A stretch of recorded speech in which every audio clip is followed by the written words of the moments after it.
whether it's a T1 or E1. We could go all the way up to a 2 meg call, 1920 call. We also have another card for it or plug-in that can be used, and that's for a V.35 high-speed serial interface. About the only people who really use that at this point in time are the military, and they use that when talking to a KIV or a KG encryption device, and that helps trigger the encryption. So you may need it in your environment, depending on your environment. Above that happens to be a USB port, a powered USB port, and I think powered is important. Allows me to do some other things with it, but the primary purpose of that port right there happens to be for upgrades. I can plug a USB stick in there with the appropriate PUP or upgrade file and license key file in there, and the system will come up with a message saying, do you want to upgrade? And you say yes, and it goes and upgrades the software. If you're local to the system, that's probably a great way to do it. If you're not local to it, it can certainly be done over the web. Over the web interface, IP interface. The other value for the USB port, we have a new product for collaboration called a UC board, and that UC board actually plugs into this USB port with the help of a hub, and that allows us to capture and send that information from that UC board, which is basically a writing board. Allows us to write, and the people on the far side can see, or the other end of the video call can see what we're writing. Maybe we have a presentation up and we need to emphasize certain areas of the presentation, and we can certainly circle it using pens and different colors. You've seen them. Smart, one of the companies out there today is Smartboard. They've been around a long time, but they use a whole system and a whole plasma typically to do it. They do have covers that go on the front. This happens to be a little guy who plugs onto the bottom of your screen, and for not very much money, a couple $1,000 US, it can actually turn that system into a writing board. So you might consider that. You might want to get to your Polycom folks and get a demonstration of it. Might be good for you. Above that happens to be the speaker out. This is the output side of the codec, so this is where the speaker would plug in. It needs to be a powered speaker. This is line, so we would need a power speaker, an amplified speaker, to be able to listen to the audio on the far end. Again, these are the VCR ports. One's in, one's out, so I can record what's coming out of the system, but I can also play a VCR in. Again, limited to S-video resolution, which would be at best standard definition. Above that is aux in, and that would be an alternative input to the microphone, and we'll talk about the microphone in a minute. So if I wanted to bring audio in off of a Mackie or a large room environment, embedded room audio system, I may choose to bring the audio in here rather than using the Polycom microphones. Above that happens to be a 3.5 millimeter jack for content, the audio side of your content. So you would plug into here to show your presentation from your laptop or device that can send up to 1080p into here. And if I wanted audio off of that presentation, I would plug into the RCA jack here. Above that happens to be an RS-232 port, a 9-pin RS-232 port. That allows me to do some interesting control capabilities of the system using, say, a Crestron or an AMX. That would allow me to control it here. Certainly Crestron AMX, I could use Telnet to control it, but in some cases, in some environments, you want to use RS-232. In the medical environment, we use this RS-232 to pass information from, say, a heart monitor or a stethoscope, being able to pass it through here and actually pass the raw data at 9600 baud across the video call to the other end and have it available to the other end, whatever the device might be. You can do some things like closed captioning. You can bring the closed captioning text in through this serial port. So there's some interesting capabilities. Above that are two microphone ports. These are for plugging in Polycom style microphones. And we'll talk about those microphones in a few minutes. Allows us to plug, in this case, an HDX 8006. We could plug in up to 4 microphones, 2 off of each one of these. There's a chart in the administrator guide that tells you exactly how many microphones you can cascade and plug in on each one of these ports. And it is kind of dependent on the length of the cable and also what kind of microphones you're going to plug in. We'll talk little bit about that when we hit the microphones. And above that happens to be a red port. That red port happens to be a POTS connection. So if I have a plain old telephone system or a POTS line, analog line, I can plug it directly in here, and I can use my video system to do analog phone calls. Works out very nicely. It allows me to use the audio system, the microphones that are being used for the codec, to be in the call, and to use whatever audio output, whether it's in-room audio or if it happens to be an audio bar from maybe one of the screen manufacturers, we can certainly use that too. So it's convenient. It also means I can bring that call into a video conference if I want to. And people do that rather than having to bridge into a different system to bring that audio conference in. So anyway, oh, and on the front side of this guy, okay, well, this is the side, and I will tell you that the 8006, 7, and 8 all are exactly this size. We use the same outsides for all the systems. We do have available for you, if you want, you can take these legs off, and we do have a shelf, a 19-inch rack-mounted shelf that you can lay this down onto, lock it in place, and slide it into a 19-inch rack. And that works pretty nicely. It's a good way to hold on to the system. It's not a durability shelf, and what I mean by that is if you're mounting this into a something that's moving, like a large vehicle, whatever that may be, that's probably not an ideal way to mount it. You need additional mounting. Now on the front side of the unit happens to be one obvious button, and that's the power button. Always, always, always turn the system on and off with this power button or the power button on the remote control. Don't just pull the cord out of the back. Okay? If you pull the cord out of the back, there's a possibility the system may reset itself to factory defaults.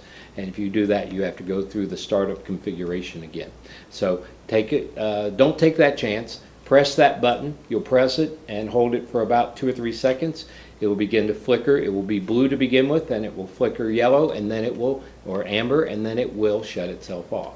Now underneath there is an itty bitty little hole. That hole was designed for our very sophisticated system reset clip. It's called a paper clip. Anyway, we use that if we absolutely have to reset the system to factory defaults and erase everything inside the unit. In some cases, if this is a military application, that may be required coming out of a secure environment into a public environment again.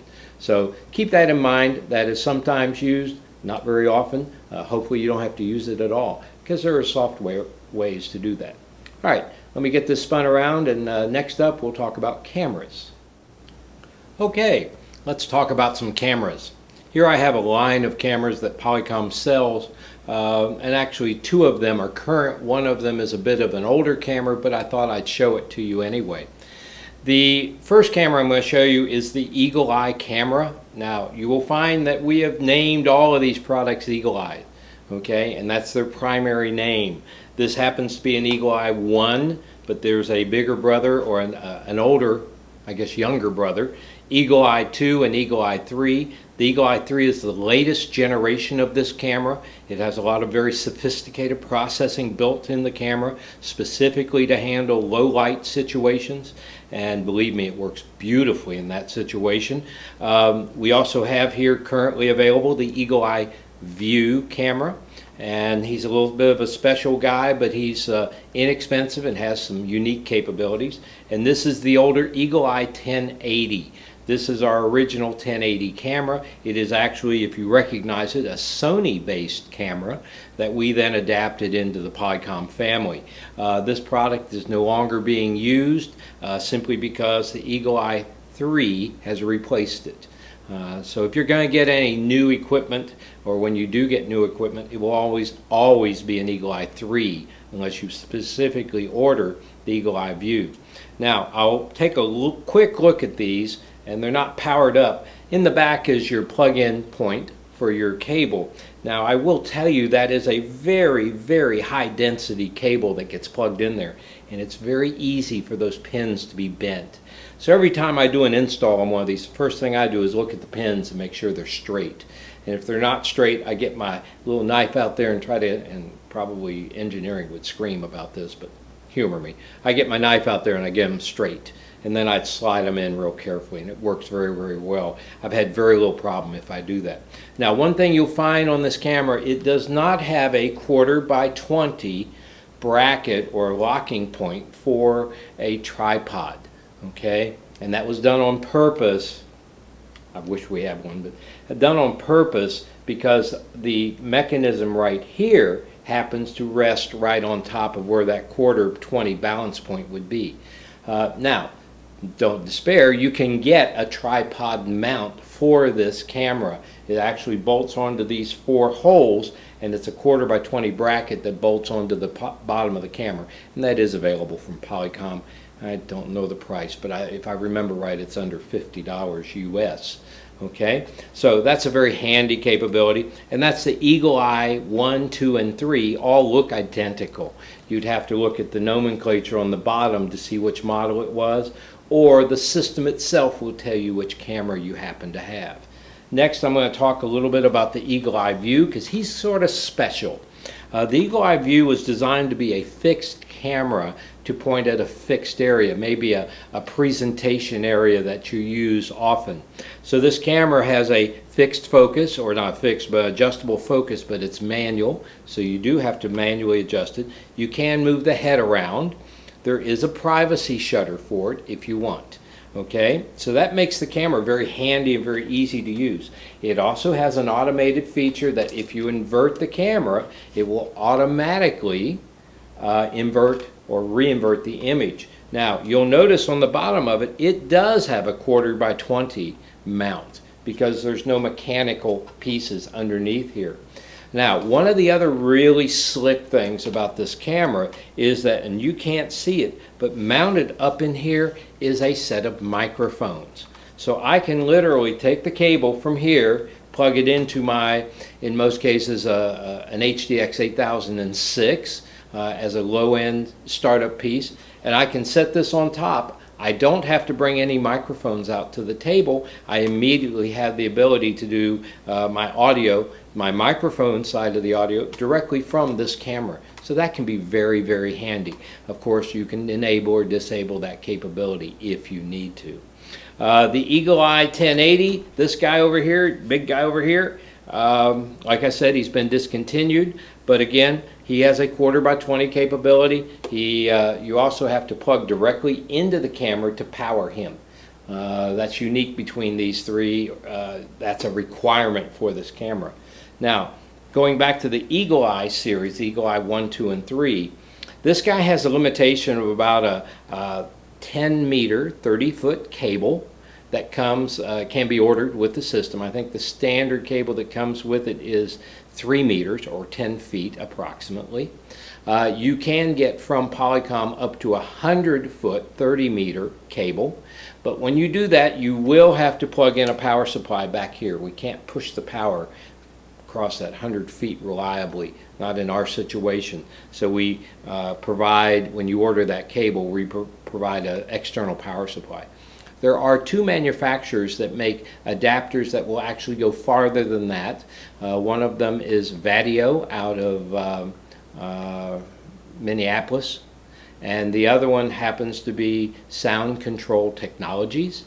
They both have created an adapter for the Eagle Eye camera that allows you to use 2 Cat5 cables and extend them up to 100 meters. So about 300, a little over 300 feet. I can use 2 Cat5s and actually put this camera 300 feet away. And I still have full camera control. Now in both of those situations, they push the power across those Cat5 cables for that 100 meters. So again, I don't have to worry about powering the camera. It's being done from those cables. That's about it on the cameras. Next we'll talk about microphones. I also wanted to mention on the cameras, the Eagle Eye 3 and 2 have the ability to connect into a product we have called the Eagle Eye Director. The Eagle Eye Director takes two cameras, typically side by side on a platform, and it has a set of things, I call it the War of the Worlds. It's sort of a vertical bar, and it has some microphones there and some microphones in front of it. And based on those